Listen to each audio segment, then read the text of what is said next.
Bang Hilonggo. Please. Sign is good because I think the people should participate of public life, and what he did, it's exactly he should continue. Maybe it was the first time, but not the last one, and he should continue to do that because the people should feel he belongs to this what happened in the country.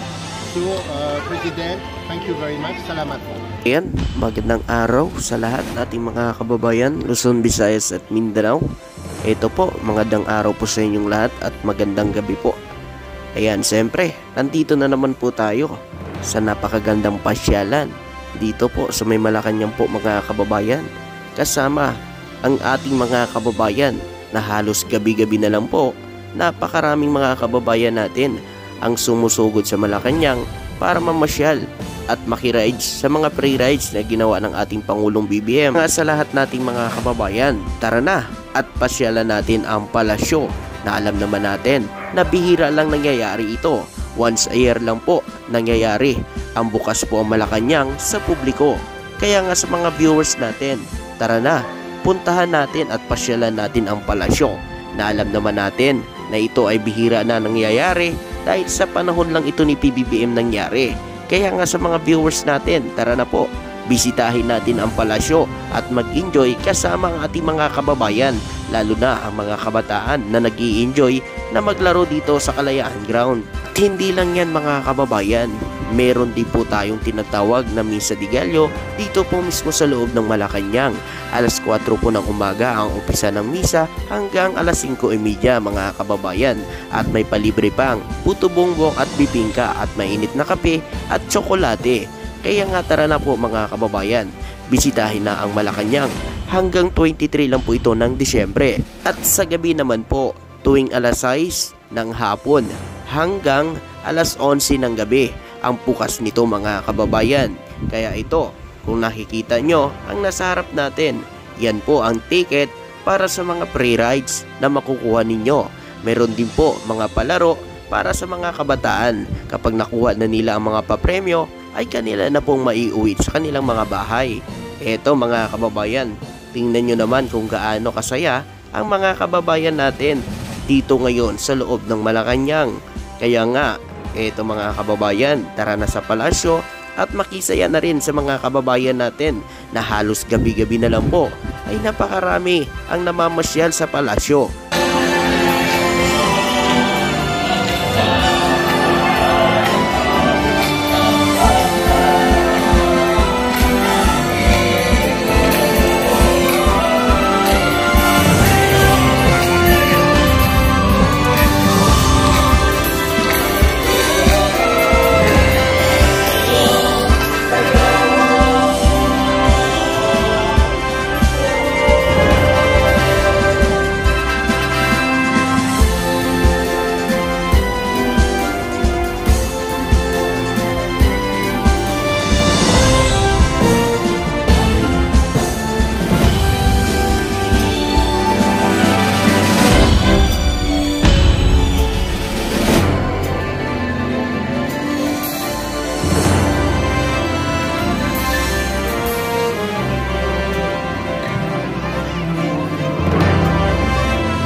Maraming salamat, Boss Cantantes Di Manila. Talagang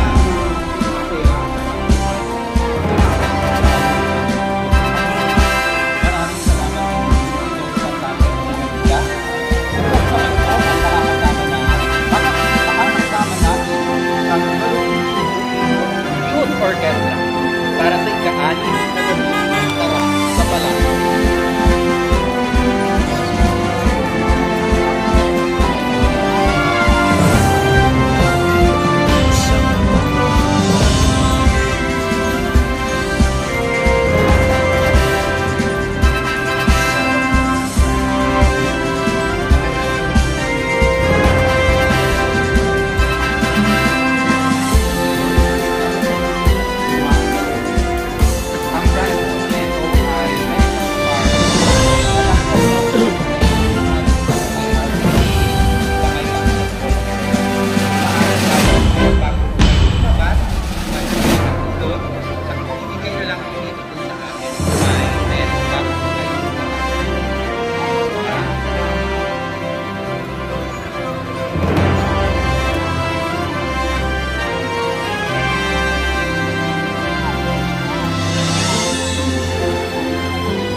yung PhilHealth.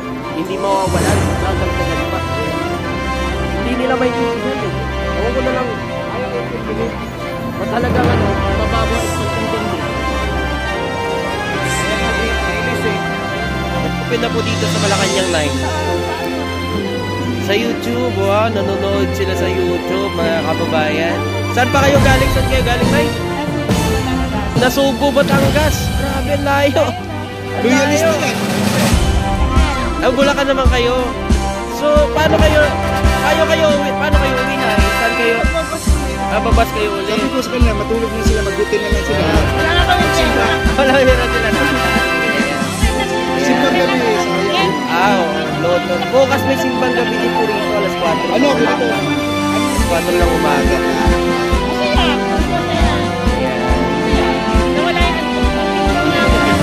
Ano pong masasabi nyo ngayon? Ano pong masasabi nyo ngayon na mga kabataan? Nakikita natin masaya po mga kabataan. So may sa mga nakaraang administrasyon ba na meron ganito? Wala po, no? So ngayon lang nangyari ito, no?